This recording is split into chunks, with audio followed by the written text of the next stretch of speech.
Hola, este es el pastor Morris Velázquez y este es Viviendo con Sabiduría. Episodio 270. El hacedor de justicia y defensor del pobre.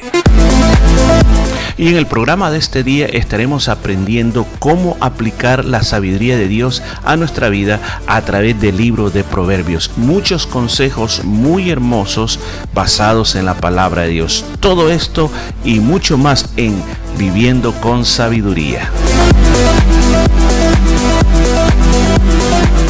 Y bienvenido a una vida de sabiduría. ¿Cómo se encuentra? Estamos aquí nuevamente para seguir en nuestro viaje por el libro de Proverbios. Yo creo que algo muy importante es lo que la palabra de Dios nos tiene que decir, lo que la Biblia nos comunica que sirve para nuestro propio beneficio, para que nosotros podamos ser más fuertes y podamos tener esta vida de sabiduría. Bueno, hoy continuamos con la palabra de Dios y nos vamos al versículo 8 y el versículo 9. Este día vamos a estar hablando de lo que es la justicia, el hacer justicia, el defender al pobre. Veamos lo que dice la palabra de Dios. Abre tu boca por el mudo en el juicio de todos los desvalidos.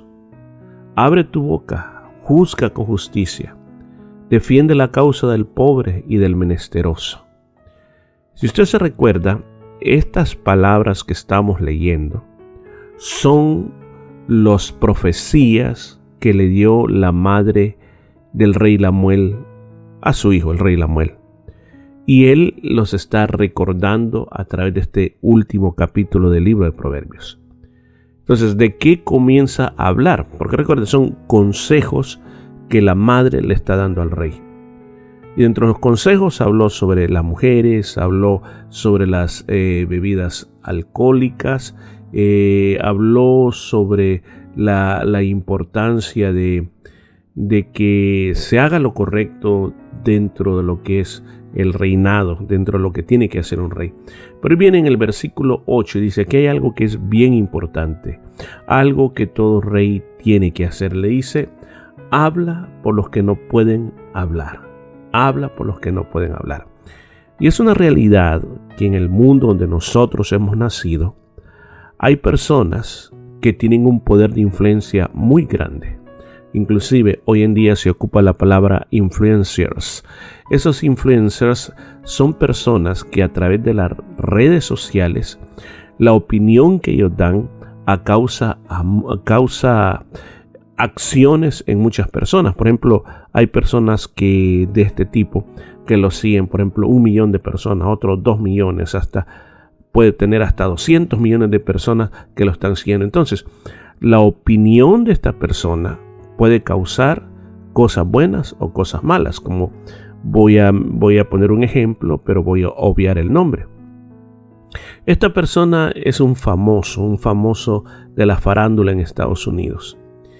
Y viene él en una de sus tweets que pone, comienza a hablar del pueblo de Israel, comienza a decir que lo del genocidio alemán solamente fue algo que se inventaron y cosas así por el estilo. Inmediatamente la acción que produjo lo que él puso es que comenzaron varios jóvenes seguidores de este personaje a hacer rótulos antisemitistas contra el pueblo de Israel. Ahora, hay personas, le digo yo, que tienen el poder de voz. Otros son, por ejemplo, reporteros, personas que están en la televisión, y lo que dicen pueden traer cambios o pueden traer la verdad. Personas que denuncian las injusticias desde un programa de televisión, desde la radio, desde la prensa. Se ocupan diferentes medios para hacer escuchar la voz de aquellos que no tienen. Porque hay muchas personas en el mundo hoy que están sufriendo, pero no tienen una voz para decir lo que está sucediendo. Entonces, usted dirá, pero yo no soy nadie como para poder cambiar las circunstancias o como poder ser voz para el que no habla. Quizás nosotros no seamos esa gente de influencia, pero sí tenemos un mundo que influenciamos. Se dice así, que cada persona en este planeta por lo menos influencia unas 3 personas. ¿Escuchó? usted que me está escuchando, usted tiene poder de influencia por lo menos en 3 personas. Usted puede pensar quiénes son, pero lo que nosotros hacemos afecta la vida de otras personas de una manera positiva o negativa. Entonces, hay momentos que estas personas necesitan una voz. Estas personas en el mundo que nosotros nos movemos necesitan a alguien que hable por ellos. Ahí va a estar nuestra parte. En la segunda parte le dice que defienda los derechos de los desamparados.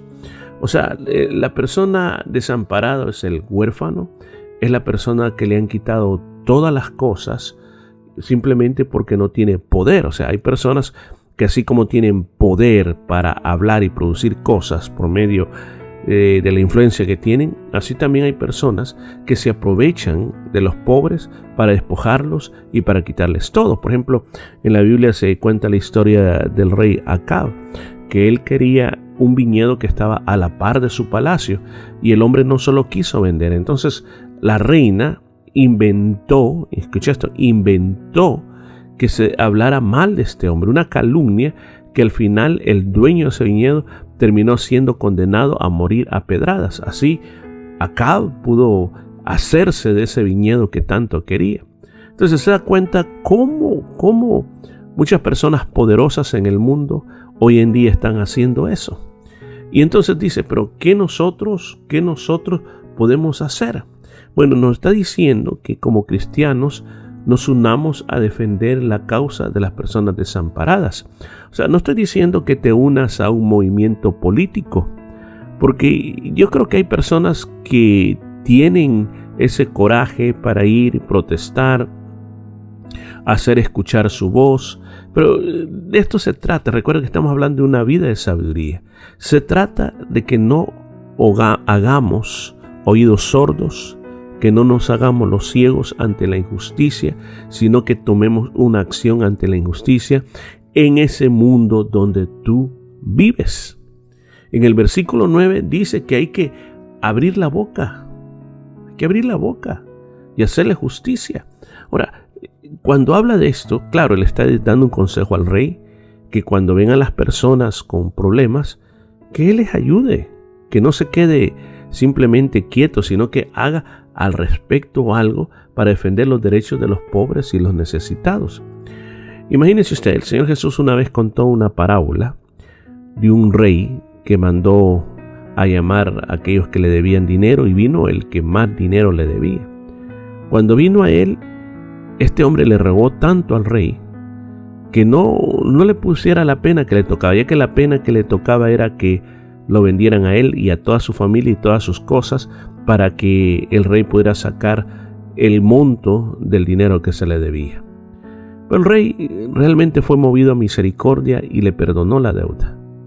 Ahora, este hombre que había sido perdonado va en la calle y encuentra a alguien que le debe una nada. ¿Qué es lo que hace? Lo encuentra, le dice que le pague, lo agarra del cuello y como no tiene para pagarle, lo mete preso. Ahora, imagínense, si este rey hubiera sido injusto, cuando le vinieron a contar, mira, rey, fíjate que aquel que le perdonaste hizo esto y esto y esto, el rey puede decir, bueno, no es mi problema, es problema de ellos, yo no tengo tiempo para eso. No, el rey inmediatamente mandó a llamar a este hombre e hizo de que se le ajustara las cuentas. O sea, yo te perdoné, tú tenías que haber perdonado, porque no perdonaste, entonces ahora te va a pasar todo lo que tú temías que te pasara y es condenado a la cárcel. Entonces piense usted, cuando nosotros tenemos en nuestro poder hacer justicia, hablar por el necesitado, hablar por aquella persona que no tiene cómo hacer o qué hacer, que no sabe quién le puede ayudar, si está en nuestras manos, hagamos lo que podamos hacer. O sea, el evangelio, escuche esto, el evangelio no se trata de una lucha política.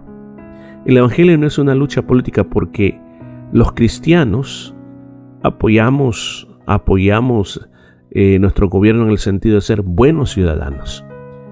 Pero a la misma vez no nos llama a seguir ciegamente a los hombres, sino que se nos llama a seguir a aquellos que realmente son temerosos de Dios y que hacen las cosas para beneficio de las personas que realmente necesitan la ayuda. Ahora, la Biblia dice que hay que orar por los gobiernos. Hay que ponerlo en las manos de Dios, porque los presidentes de los países son puestos por Dios para bendecir o para castigar una nación. Pero dentro de todo esto, no importa el país donde nosotros vivamos, tenemos que recordar algo bien grande, de que nosotros podemos ser parte de un problema o parte de una solución. El problema es cuando nos quedamos sin hacer absolutamente nada, cuando simplemente pensamos de que no es nuestro problema. En la antigua Grecia, en su sistema de democracia, había una palabra que hoy para nosotros resulta pesada y ofensiva, y es la palabra idiota. ¿Sabe usted en su sentido original qué significaba esa palabra? Literalmente significaba quedarse viendo hacia el ombligo. Ahora, eso era literalmente, pero ¿qué significaba esa acción? Significaba que el ciudadano que era convocado a la asamblea ciudadana y no asistía, se le consideraba un idiota. O sea, hoy en día, y repito esto y lo aclaro, se considera que esa palabra es alguien quien no sabe pensar o que no sabe nada, que anda perdido con lo que está haciendo, pero en su sentido original lo que significaba esa palabra es alguien que no le importa nada. O sea, es alguien que simplemente solo le importa las cosas que le afectan directamente, pero el resto no le importa nada. Entonces, de la misma manera, nosotros hoy en día podemos tomar dos acciones. Las acciones, aquí en el libro de Proverbios se le llama del necio, que no reacciona a nada y que no hace nada, o la reacción de una persona sabia, que en este caso el consejo es: habla por los que no pueden hablar, defiende los derechos de los desamparados, alza la voz, hazle justicia, defiende los derechos de los pobres y de los necesitados. Lo podemos hacer de acuerdo a nuestra capacidad. No espere ser millonario para hacerlo. No espere convertirse en un diputado, en un senador o un presidente para poder hacerlo. Ahí en tu mundo de influencia tú te puedes convertir en esa voz que necesitan muchas personas, en esa mano de acción que muchas personas necesitan, en ese escudo que está defendiendo los derechos de esas personas que otros están ultrajando. Cuando tú vas por ese camino y tú le pides a Dios que te ayude, tú vas a ser una persona que vas a vivir la vida como una persona sabia. Bueno, dejamos hasta aquí y mañana continuamos con más de esta vida de sabiduría. Y esto fue todo por este día. Nos escuchamos el día de mañana.